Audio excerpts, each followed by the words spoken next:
Welcome students. In this class we will learn some special formatting techniques. So foremost, two important techniques I'm going to be teaching you here. It's called as center across selection, and the next one is going to be dollar formatting,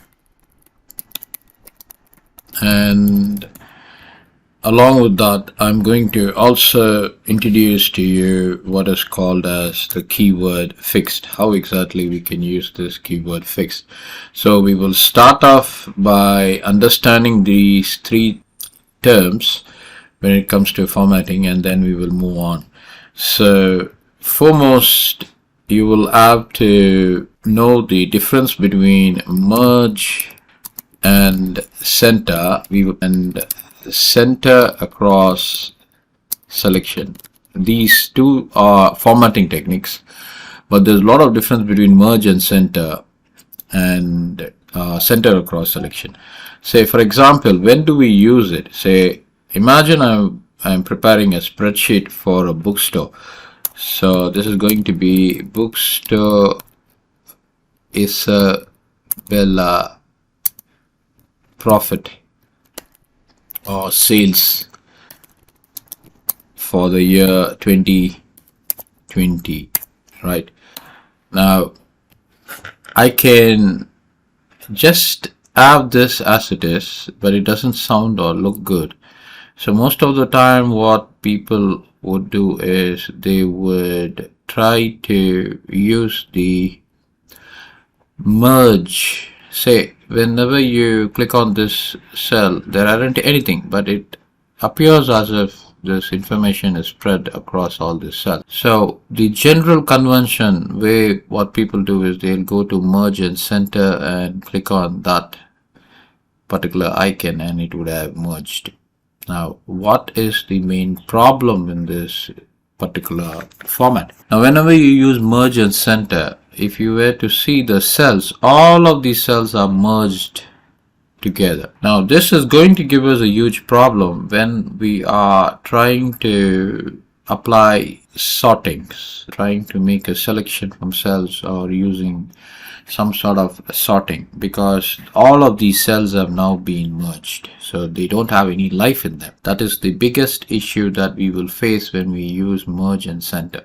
So the merged cells will become one cell, and the main disadvantage is that we wouldn't be able to sort or filter the data correctly. When you're not able to do that sorting and filtering of the data correctly, there is no purpose at all. You are going to be giving outputs that are filled with error. So the advice is do not use this merge and center in your spreadsheets. So I'm going to do Control Z and the data is as it is. So let me just increase the font for better clarity, and we got this data now. So I'm going to make a selection of this particular data, and there is a term called alignment, and there is a small arrow that is pointing out there. So go there, click on that and go to alignment. In an alignment, choose the section where you see center across selection.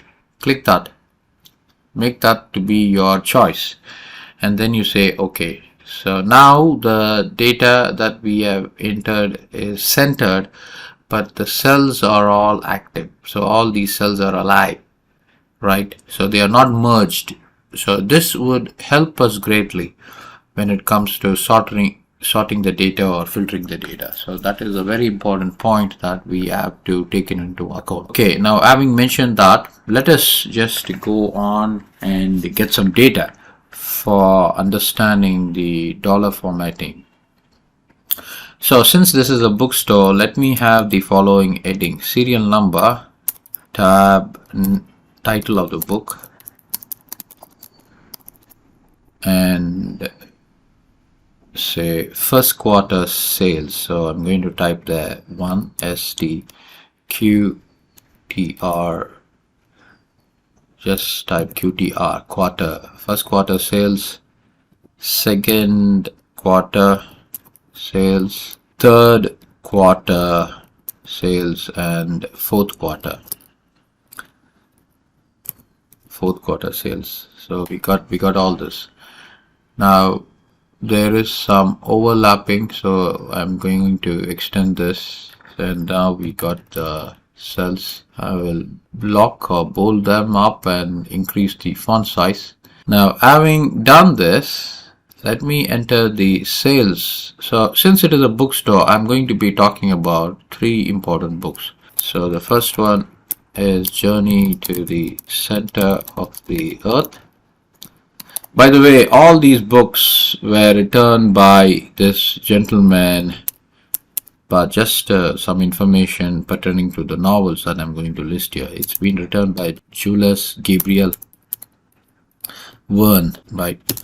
So this gentleman is a French author. He was born sometime in 1828, and his place of birth is France. So he's a very popular French author, and in fact he is the most popular author now when it comes to adventure, science adventure. So Jules Gabriel Verne, so he had written this book, Journey to the Center of the Earth, and the first quarter sales is $4,000, second quarter is $5,000, third quarter is say $5,000, and fourth quarter is $6,000. This is the sales for this book.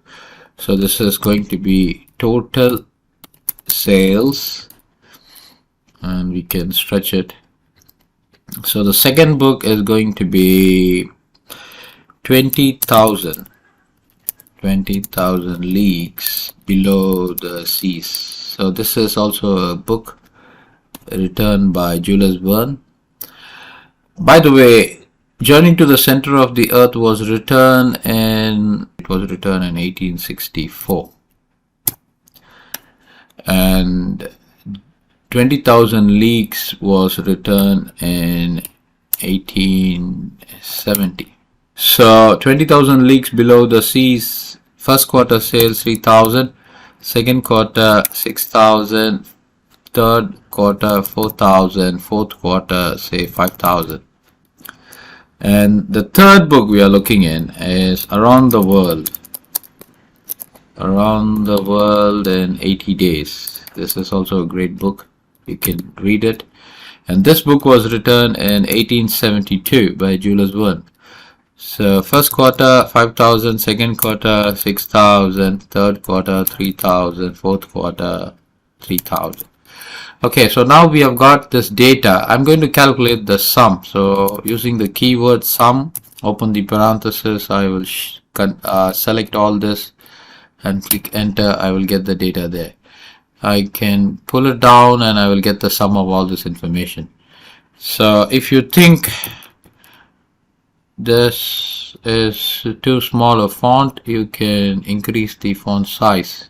So students, we have entered the data, we have summed the result, but if you were to see the total sales, they are in dollars. Okay, so let me just put the dollar sign there. So we got them in dollars, but there is no indication of that particular format onto the output. So what we got to do is we have to bring the dollar sign here. Now, of course, we can use this dollar sign here, so we would get it. But there is also another way by which we can obtain the same format result. So I want to show you that. So I'm going to Control Z it. What I'm going to do, I'm going to select this cell and I'm going to wrap this formula inside the keyword dollar. So I'm placing dollar there, open the code there. Now if you want just dollar to be placed, that means you don't want any decimal points, so just put comma 0 and enter. So this is not going to give you any decimals at all.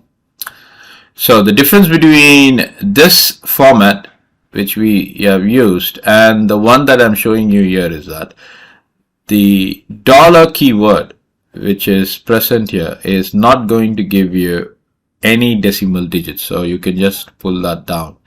So this is a different format that I want you all to understand. So the difference between this, or the capability of this format, is that we can totally get rid of the zeros. Now I want to convert this total sales to RMB.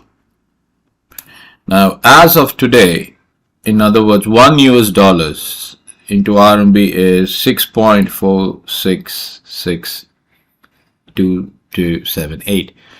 So let me write that down here. So 1 USD is equal to 6.4662278. So this is the rate that is going.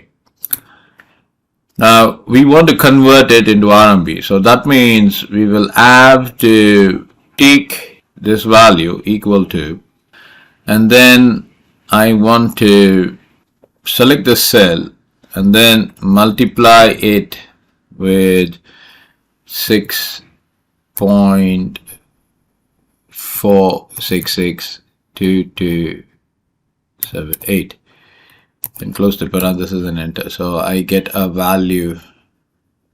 So this is the value that I'm getting. Now I'm going to show you what we can do to have a different specification, or in other words, how do we get the formatting right for this. So if you would were to see the quantity that we have got 6 digits, and after the decimal place we got 3 digits. So let me increase the font size so you can see the value. So this is the sales in RMB. Now I'm going to introduce a new function which will allow you to format this number. So I'm selecting the cell and I'm wrapping this entire cell in this keyword called fixed. It's a fixed function. Open the parenthesis and go all the way to the end. Now I would want, after the, in other words, I would want 2 digits to be present after the decimal point. So I just place 2 there, and then I want the thousand separator. So just say comma and then type false and then click enter.